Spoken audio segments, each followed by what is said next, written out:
Halo teman-teman, perkenalkan saya Fadlan Noval dari Psikologi Islam kelas 3D.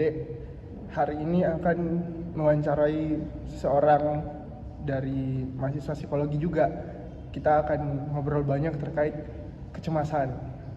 Itu nama kerennya mungkin ya, atau namanya dalam psikologi itu GAD atau Generalized Anxiety Disorder. Itu terkait kecemasan umum dan hal yang sangat dekat dengan diri kita semua, hal yang mungkin selalu kita rasakan, hal yang selalu mendatangi kita ketika kita merasa inferior, merasa bahwa kita tidak tahu apa yang ada di depan, apa yang menunggu kita. Jadi saksikan di sini. Oke, hari ini dengan saya Fadlan Noval Rahmat, akhir NIM 130, demi memenuhi tugas akhir dari mata kuliah wawancara yang diampu oleh Ibu Qurratul Ayun. Saya di sini sudah bersama seorang narasumber dari kelas A Psikologi Islam Salatiga semester 3 ya, Kak ya? Iya, betul. Kita atau kami di sini akan berbicara perihal generalized anxiety disorder atau gangguan kecemasan umum dengan kakak siapa? Saya Najma Jamilah dengan NIM akhir 018. Oke, Kak Najma tadi kesini ini sendirian ya tadi? Iya, betul. Oke. Tadi beliau sangat tepat waktu datang sini. Iya. Sesuai jam yang udah disepakati. Oke, mungkin langsung aja kita mulai ya pertanyaannya Kak. Boleh? Siap? Siap. Oke. Yang pertama, dari Kak Najma sendiri, apa sih yang Kakak ketahui tentang gangguan kecemasan umum atau GAD? Menurut saya ya, gangguan kecemasan itu merupakan kondisi di mana kita tuh ngerasa kayak kekhawatiran yang berlebih, terus atau kecemasan yang berlebih, terus berkelanjutan atau enggak sulit dikendalikan ya. Kayak misalkan overthinking berlebihan mungkin ya. Oke. Jadi perihal ketika kita overthinking atau berpikir terlalu banyak ya, yang tidak malah ya. Oke. Kalau kakak sendiri, kapan kakak pertama kali merasakan kecemasan yang berlebihan dalam kehidupan sehari-hari atau yang pernah kakak lalui? Pertama kali sih aku ngerasanya, saya ingatku pas SMP ya. Berarti pernah ya kak? Iya, pernah. Pas SMP. Itu kenapa kak kalau boleh tahu? Seingatku kalau nggak salah itu karena presentasi sih, pertama kali disuruh maju gitu. Presentasi di kelas iya, gitu di ya? depan teman-teman gitu kan. Oke. Terus pertanyaan selanjutnya nih kak,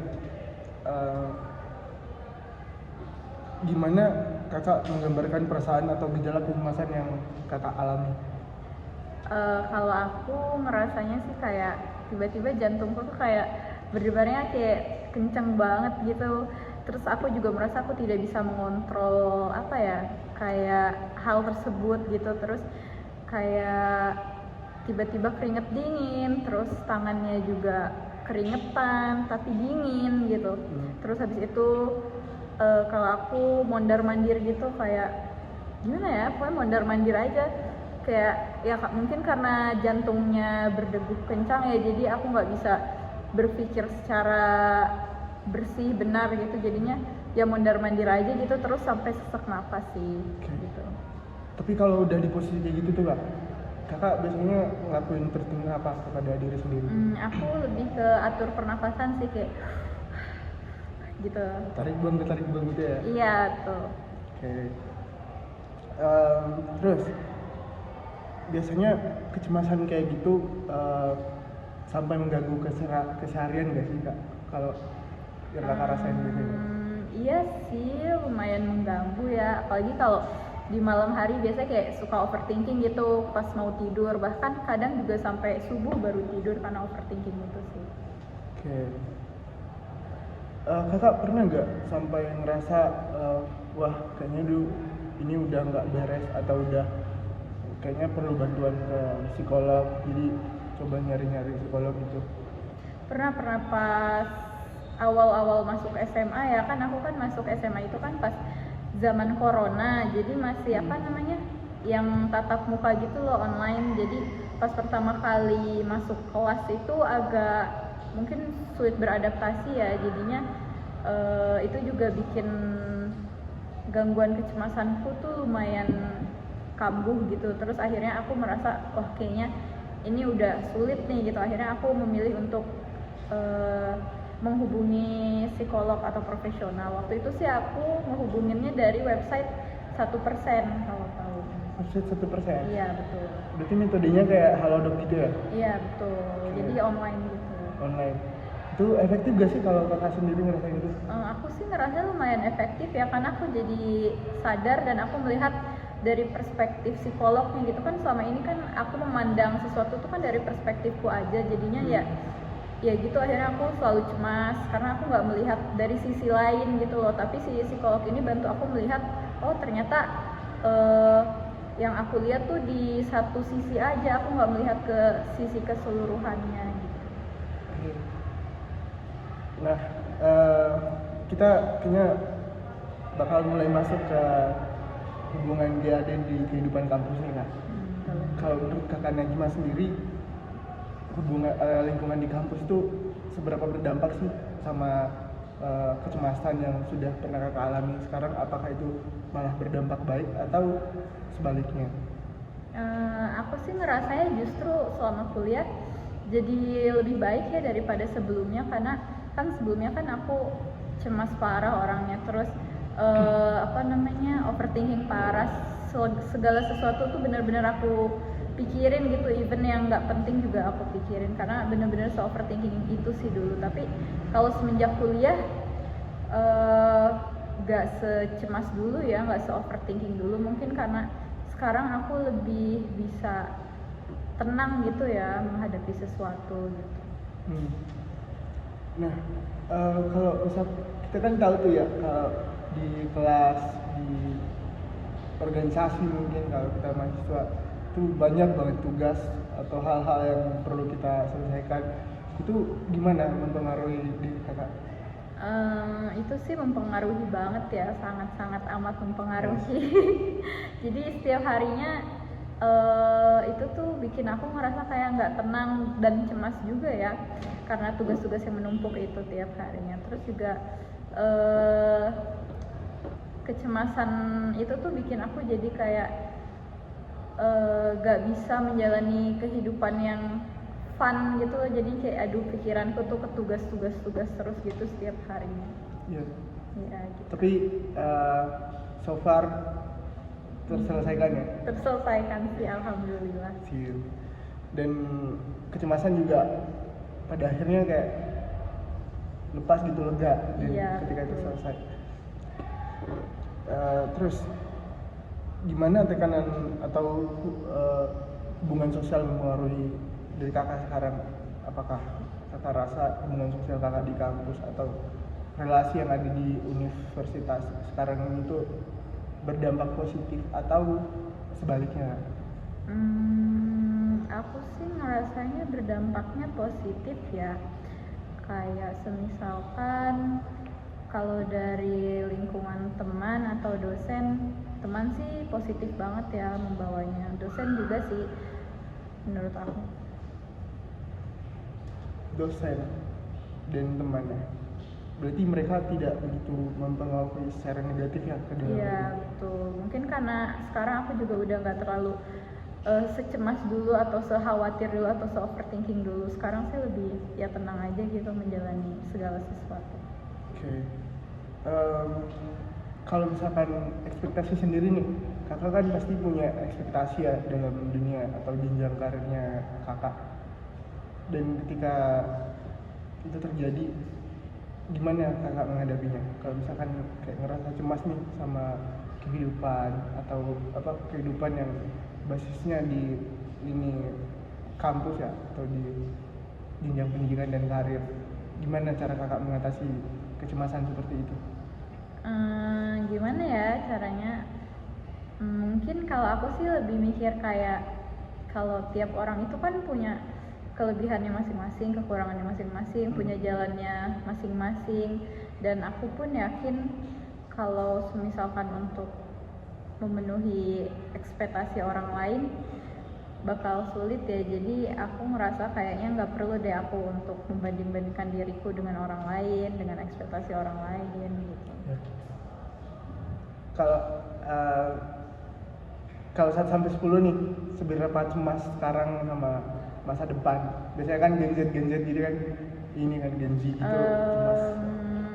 Mungkin 6/10 sih ya. 6/10 ya. Masih lebih berat ke tidak cemasnya berarti ya? Iya betul. Sip. Mudah-mudahan memang ya tidak apa yang kita upayakan, apa yang kita harapkan yang baik-baik itu akan tercapai sih. Amin. Oke. Terus nih kalau kita tarik sedikit ya ke kehidupan media sosial, ini kan dunia maya ini juga sangat berpengaruh ya, kita nggak mungkin itu. Menurut kakak, seberapa besar pengaruh media sosial terhadap tingkat kecemasan yang kakak pribadi, atau mungkin menurut kakak secara kebanyakan orang gitu? Berpengaruh banget sih, tapi nggak berpengaruh banget ya kalau di aku. Cuma ya kadang sih aku merasa itu juga berpengaruh, tapi saya selalu berpikir kalau apa yang orang-orang posting di media sosial itu kan belum tentu apa yang sebenarnya terjadi di real life mereka kan. Jadi aku tidak terlalu memusingkan atau memikirkan bagaimana kehidupan orang lain yang ada di media sosial gitu. Tapi kan di dalam media sosial itu kan kita kadang kayak melihat pencapaian orang yang wah banget gitu kan, yang mungkin secara tidak sadar kita kadang merasa bisa nggak ya kita kayak gitu, bisa nggak ya kita bakal mencapai seperti itu, atau bahkan apakah kita tidak akan berhasil sama sekali gitu. Padahal mungkin juga kita tidak mengetahui gitu usaha apa yang membuat dia sampai sana gitu. Kakak pernah nggak kayak gitu gak? Kayak aku gitu gak bisa kayak orang-orang apa, atau sampai seberapa besar sih itu hal-hal seperti itu mempengaruhi kakak? Kalau ditanya pernah atau enggak, pasti pernah ya, pernah banget. Tapi ya kembali ke awal, aku selalu mikir setiap orang punya jalannya masing-masing, punya kelebihan kekurangannya masing-masing. Jadi aku rasa aku tidak perlu untuk membanding-bandingkan diriku dengan prestasi orang lain, karena aku pun yakin aku juga punya prestasi versiku sendiri gitu. Terus ya itu juga lumayan berpengaruh sih kadang. Itu menarik sih. Oke, kita masuk ke poin selanjutnya, dampak dan strategi mengurangi yang ada di kampusnya. Menurut kakak bagaimana kecemasan mempengaruhi performa akademik kakak? Kecemasan. Waktu aku sih ngerasa waktu awal-awal masuk kuliah itu, waktu pertama kali benar-benar ngerasain jadi anak kuliahan, aku tuh ngerasa kayaknya kecemasanku tuh tinggi banget ya dibandingkan sekarang. Karena saat itu aku ngerasa kayak ada banyak overthinking, terus banyak cemasnya, terus kayak misalkan buat sekedar nanya di kelas aja, buat tunjuk tangan, angkat tangan aja tuh menurut aku itu berat banget. Dan saat itu tuh aku ngerasa kayak ya Allah, angkat tangan kayak gitu kan. Aku takut ketika aku angkat tangan, teman-teman sekelas tuh bakal nengok ke aku kan, pasti kayak deg-degan. Itu tuh yang bikin aku ngerasa kayak ya Allah, dilihatin sekelas gitu bikin aku nervous gitu. Makanya saat itu aku ngerasa cemas ketika aku mau berani untuk bertanya pada saat itu. Terus sampai dimana temenku tuh suportif ya dia orangnya, jadi dia selalu bilang kayak ayo tanya aja nggak apa-apa gitu. Terus ya akhirnya aku memberanikan diri untuk angkat tangan. Terus udah deh, itu pertama kalinya aku memberanikan diri untuk bertanya, walaupun pada saat pertama kali itu aku benar-benar deg-degan banget, terus tangannya tuh sampai yang gemeter gitu terus ada dingin gitu. Tapi habis setelah nanya itu aku merasa kayak lega gitu, oh ternyata aku bisa gitu. Pernah nggak sih kak kecemasan itu sampai membuat kakak merasa tidak menghalangi kakak untuk berangkat pergi kuliah atau berangkat ke kampus buat ketemu dosen atau siapa gitu kan, atau mengangkat tangan di belakangnya? Pernah sih, pas awal-awal semester 1 itu pernah ada kejadian aku telat bangun karena alarmku nggak bunyi. Nah terus itu tuh udah lewat dari jam kuliah gitu, jadi aku khawatir kayak masuk gaya, karena kalau misalkan aku masuk ini kan udah telat ya jamnya, aku khawatir teman-teman sekelas tuh bakal melihat ke arah aku, jadinya kayak udah deh mending aku gak usah masuk gitu. Akhirnya nggak masuk deh karena cemas dan overthinking gitu. Padahal sebenarnya ya nggak apa-apa sih telat menurutku. Itu kan kita dapat ilmunya gitu. Yes, benar. Tapi pernah nggak kayak kecemasan itu sampai mempengaruhi apa ya, sampai kakak tuh melewatkan kelas dan atau bahkan melewatkan tugas karena benar-benar cemas ini sampai nyentuh tugasnya itu tidak, padahal itu perlu dikerjakan? Kalau sampai nggak nyentuh tugas sih alhamdulillahnya nggak pernah ya, karena apapun itu tugasnya aku selalu berusaha untuk aku kerjain gitu seselesai mungkin. Nah terus pertanyaan selanjutnya, sejauh ini apa strategi atau mekanisme yang anda gunakan atau akan gunakan untuk mengelola kecemasan di kampus? Apakah misalkan olahraga atau tadi mungkin kayak mengelola nafas atau dan mengelola, ada nggak sih yang lebih dari itu dan mungkin bisa dijabarkan banyak? Kalau strategi aku itu sih biasanya ketika merasa cemas ya, biasanya aku selalu curhat sih. Aku tipikal orang yang menceritakan ke orang lain gitu. Kayak aku selalu curhat ke mamaku tentang apa aja yang terjadi selama di kampus, atau enggak ke sahabatku. Terus kalau mereka semua lagi sibuk dan nggak bisa aku curhatin atau telepon gitu, biasanya sih aku nulis di buku jurnal gitu tentang apa aja sih yang aku rasain hari ini, atau ada kejadian apa aja sih hari ini di kampus gitu. Ya itu lumayan bantu sih ya memang ya. Iya betul. Apalagi buat jurnal, menulis, menceritakan apa yang ada di kepala gitu. Nah Selanjutnya, apakah kakak merasa mendapatkan dukungan yang cukup dari kampus atau pihak kampus atau katakanlah pihak dosen juga ya untuk mengatasi kecemasan? Ya lumayan sih, karena tiap dosen ya, beberapa dosen kebanyakan di PI itu selalu bilang kayak mereka selalu mengapresiasi ketika mahasiswanya itu berani untuk angkat tangan, mau itu menjawab atau bertanya, mau itu jawabannya salah atau benar, yang penting mereka sudah memberanikan dirinya untuk angkat tangan. Menurut aku lumayan.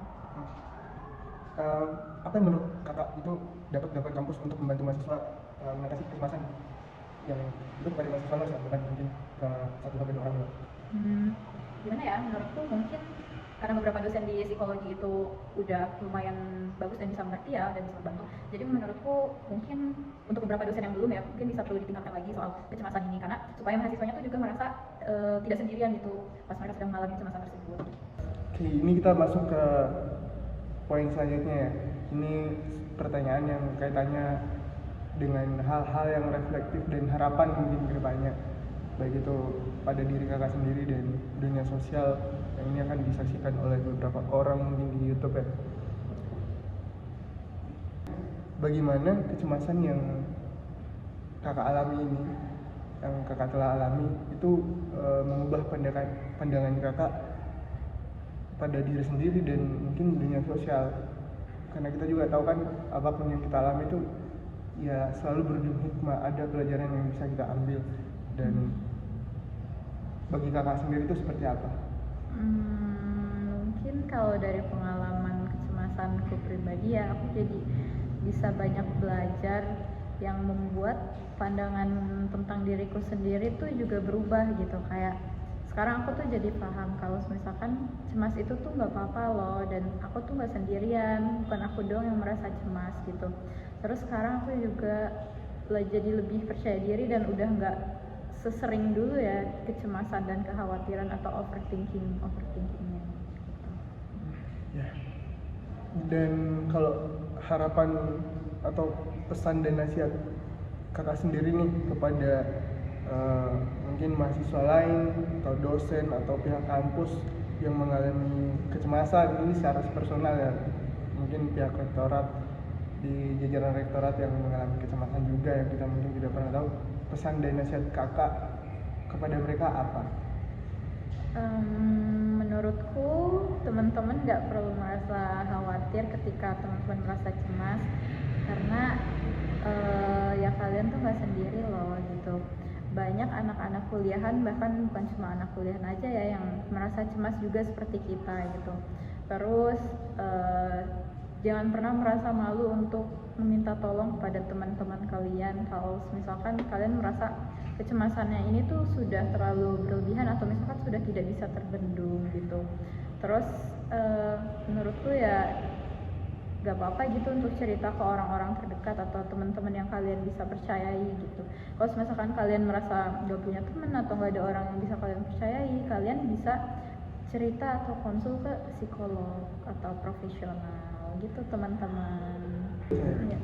Oke, teman-teman, itu tadi obrolan kami, saya dan kakak Najma Jamilah dari kelas 3A Psikologi Islam Salatiga. Jadi konklusi ya yang bisa kita tarik dari pembahasan kali ini itu ya sebenarnya kecemasan itu memang hal yang wajar yang sangat bisa muncul ke semua orang, karena ya kita tahu kita semua adalah manusia dan manusia punya kekurangan, tidak pernah ada yang sempurna, dan kecemasan itu bukti atau hal yang merepresentasikan kekurangan kita itu sendiri tadi, bukti kalau kita adalah makhluk yang tidak tahu akan masa depan dan kita sangat wajar untuk mencemaskan beberapa hal yang di luar sepengetahuan kita gitu. Dan lebih dari itu, ketika kita merasa cemas, saya teringat dengan satu kalimat yang suka digaungkan oleh teman saya, namanya Ahmad Ramzi. Dia pernah bilang, hidup dan berkabarlah. Jadi kita tidak pernah sendiri dan kita punya orang-orang yang sebenarnya peduli sama kita di sekeliling kita, dan mungkin kita aja yang kurang menyadari itu selama ini. Dan ya life is good. Jangan pernah mencoba berpikir untuk mengakhiri kehidupan ini yang Sebenarnya kalau kata dia, anugerah hidup begitu indah dan hanya itu yang kita punya. Oke, itu yang kami bisa sampaikan ya teman-teman. Saya Fadlan Noval pamit undur diri. Assalamualaikum warahmatullahi wabarakatuh. Waalaikumsalam warahmatullahi wabarakatuh. Bye. Bye bye.